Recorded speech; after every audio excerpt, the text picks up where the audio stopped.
Let's go Las Vegas Raiders, though, first up here. Raiders make their biggest move, of course, trading for Geno Smith, third-round pick, to bring Geno in to be the QB of the future. Alex Kappa, they picked him up after he got released by the Cincinnati Bengals. He'll come in, likely compete at right guard. And then Jeremy Chinn comes in, 2 years, $16 million, the safety/linebacker hybrid coming from the Commanders. They re-signed Malcolm Koonce, 1 year, $12 million. I liked that move. And then just yesterday, cornerback Eric Stokes for 1 year, $4 million. So those second and third tier moves, Koonce, Stokes, they re-signed Adam Butler as well a few days ago, kind of like some of those moves by the Raiders. Yeah, I think this has been a quietly good offseason for them. The moves that they've made are not splashy, but I think they're pretty solid. Eric Stokes, like $4 million for Eric Stokes. His career is completely ran upon the rocks. But like after right at the start of his career, he looked like he might kick on and become like an elite young corner. He's got the tools. He's got the former, high-end draft pick pedigree. At $4 million, I'm all for kicking the tires on guys like that.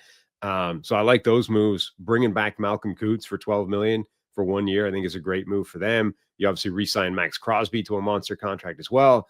But then obviously the biggest thing they did was the Geno Smith trade, and that gives them a quarterback. So I mentioned this the other day. I really thought that I put the poll out there. Who would you rather have, Geno Smith or Sam Darnold? And I really thought it would be closer to 50-50. It was more like 60-40, 70-30. It was Geno. It was well in favor of Geno Smith. I thought people would have I thought they'd have more recency bias toward Darnold's career, but maybe toward his season. But maybe the recency bias was Darnold's 2 games that we saw. But I think people leaned into the multiple years of dependable production from Geno Smith. He has been a good top half of the league type of quarterback the last couple of years. The only thing I question for the Raiders is if they should be trying to hit home runs instead of just being good. And home runs meaning I'm in the division with a Patrick Mahomes and a Justin Herbert and an ascending Denver Broncos team. Like Geno Smith gives them the ability to win 8 or 9 games, I think, every year. But do you think you're going to compete with the Chiefs? Maybe, if you build the rest of the roster well enough. So yeah, interesting move for the Raiders, who coming in, I said, should not punt on this year, but every move should be 2026 and beyond. And they said, no, we're going to compete right away. So I think they will be competitive with Geno Smith as they add some pieces around him. Yeah, I mean, I kind of agree with you, but I just don't know what the swing would have been to try and, make that massive move for them. Again, they're not really, I mean, they could trade up massively in the draft and go get one of the top guys, but I that feels super aggressive, like Carolina Panthers going to get Bryce Young levels of aggressive, which I can understand, but I don't know if that's necessarily better than just getting Geno and hoping you can build around him. So I'm okay with that. I think I think getting Geno for what they got for him, pairing him back with Pete Carroll, I think that's a good move for them. Like that gave them an answer to quarterback. It might not be an answer that can beat Patrick Mahomes, 4 times out of 10, but I think it's a good answer given where they were. I know we've talked about their offensive line being in decent shape. I think it's still a little projection. They would need an Alex Kappa to get back to what he was previously, not the way he played last year. Maybe right tackle is enough of a question that they need to address that. DJ Glaze, up and down at that spot. Definitely need a receiver, more of I always say a true number 1, but just Jacoby Myers is a really good 2. I think you just want somebody better than Jacoby Myers to complement Jacoby Myers and Brock Bowers. And then defensively, I like the simple moves of Adam Butler and Malcolm Koonce, like I said, but need more on the defensive side of the ball, especially the secondary. So more work to be done. Like other teams, as you mentioned, nothing splashy, but I think John Spytek comes in just with Pete Carroll, just trying to get this roster in order around the periphery, kind of like the Texans a couple years ago. And now it's like, all right, where are the other big players, the star type players that you can add to this roster, either through the draft or when the right guys come available in free agency or via trade?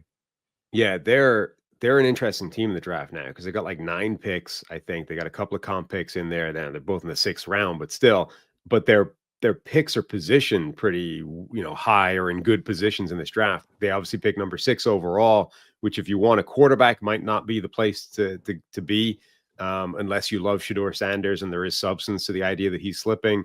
But that, like, 6 overall might be a great spot for like an elite talent at a different position, whether it's, wide receiver, running back with Ashton Genty, one of these other positions. They then pick 37, so pretty high up in the second round. Maybe that is actually where you want to be drafting Jackson Dart instead of in the first round. They could add him and have Geno Smith's succession plan at some point. 68. So right now I'm looking at a mock draft for the Raiders where their most likely picks are Ashton Genty at 6, Jackson Dart at 37, and then TCU wide receiver Jack Beck at 68. That would be a pretty sweet 3-round haul for them. I don't hate Genty for them. I was just predicting Genty could be their guy. They do want to have Geno for the next few years. I think it's early. I think they're going to commit to him to the point where they're not ready for the succession plan.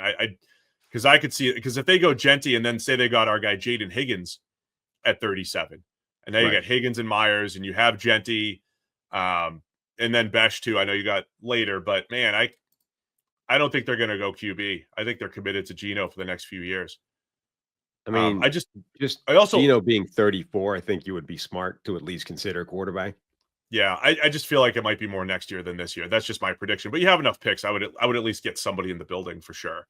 By the way, I wasn't trying to imply that they don't have stars. I'll tell you about the defensive line. Obviously, they have Max Crosby locked up now. Signed Christian Wilkins last year. Didn't get to see them together a whole lot. Tyree Wilson, as much as we talked about him being overdrafted at 7, I think is making strides. And we mentioned Koonce coming back. They've got the makings of a defensive line moving in the right direction. Add a couple more pieces there as well, especially on the interior, a big-bodied, 330-pounder. Like we have some of these in the draft. I think they're moving in the right direction there, but just talent influx, both sides of the ball here for the Raiders is needed. Thanks for watching all the way to the end of our video. For more great content, click here to subscribe and here to watch another video. We'll see you again soon.